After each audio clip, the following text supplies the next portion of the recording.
My name is Jason Nelson, and I am a contractor with the Empowerment Clinic. My role here at the Empowerment Clinic is the DUI coordinator. I am a CADC1, as well as the CRM, a Certified Recovery Mentor. I am a peer support specialist.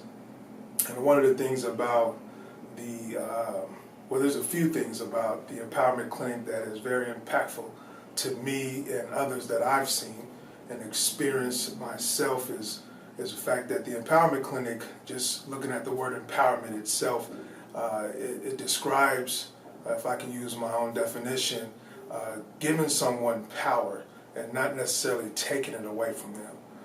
We like to see people who are in recovery or dealing with criminality and addiction to find a place where they can find control and initiate their decisions rightly without high risk. It's a family institution, and that's primarily what we want to project into the lives of clients that come through.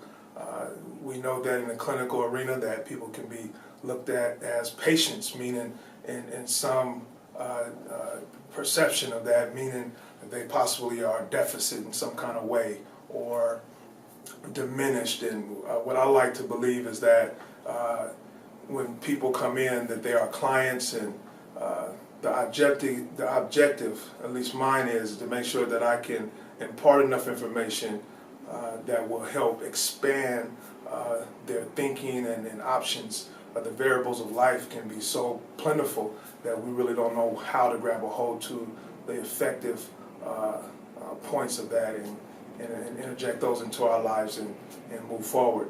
So I don't believe in wrong or right. I believe in, again, information, that most people don't have information. They don't have enough information or the right information. And being a part of the Empowerment Clinic, which is a culturally specific services environment where we generally focus on the disparities of the African Americans in Portland, Oregon, and hopefully abroad, if we can expand in such a way that maybe we can inspire the nation, and from there the whole world. Focus on Portland, where there's a very small group of African Americans that is highly overrepresented in the disparities of drug and alcohol abuse, incarceration, the lack of medical treatment and housing. And we like to confront and actually get in front of these disparities and disenfranchisement, and be of some facilitation, be of some service to facilitate rather a comfortable transition into where we can feel more inclusive, not necessarily in the dynamics of race, but just in the equity piece of everyone having what they need in order to live a prosperous life. And it is a joy, nevertheless, because we have in the Empowerment Clinic very, very qualified people, male and female, to address these issues. Any other family, there's some spats, but we seem to work through those spats very professionally and lovingly. And the most important thing, we work through those spats together. So no one is hiding or left out. I think everyone's words and their points of views are considered. When we gather during our staff meetings, we have an itinerary, and oftentimes we deviate from that because there's so much to offer. We have so much talent, and that the talent, when people come into the staff meeting, is just so explosive, and we kind of go off on a tangent, but we realize that maybe it's not so much a tangent, but there's a deviation for purpose, even in the addictions world, as a counselor, where we can apply a newness, a different perspective, using the same principles of medical care, but also providing a personal ability to that, as it would look as an actor bringing their greatest ability into the screen, we will bring it into someone else's life. And I say all that to say that people can see themselves in us, meaning that we have life experience, not always just with addiction, but maybe with gambling, that being an addiction.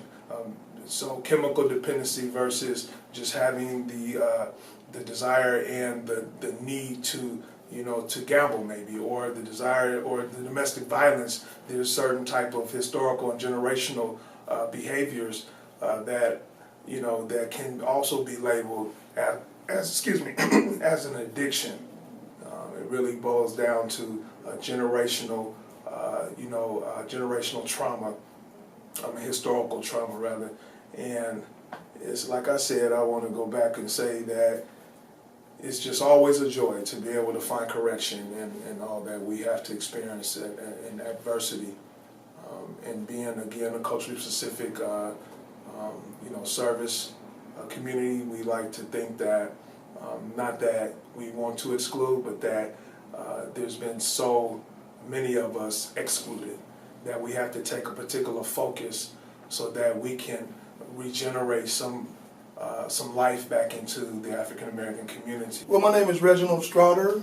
I work for the Empowerment Clinic, and I'm grateful to be able to work here. It's a culture-specific program that I just really feel blessed to be a part of, because I'm African American. I understand the oppression that we've been through as African Americans. What I do is I'm a recovering mentor, which means that I've been there, done that. You know what I'm saying? I'm in recovery myself. I work a program of recovery, so I know the disease concept. I know, how to create a relapse prevention plan. What I do for the Empowerment Clinic is I meet with men and women in the community as a mentor. I facilitate a group, couple groups, a relapse prevention group, a DBT group, and a Helping Men Recovery group. I was introduced to recovery in '97, and it took me multiple years to really get it, and finally hit a bottom in my life in 2008. But I just celebrated 8 years, by the grace of God, and I can honestly say I'm in recovery today. When no one's looking, it's me and my God, and my integrity stands up. So that's what I do. Is my goal on a daily basis is to rub shoulders with the clients that we have, and instill that hope, that information, that connection, and most importantly, respect. African American culture, we've been traumatized in many ways. We've been oppressed, and we culturally, and there's a lot of racism out there. So it's important that we understand where we come from. I'm not racist myself. I don't think. At times it feels like that, but it does exist. That's why it's so important that we do have a program like the Empowerment Clinic to empower us.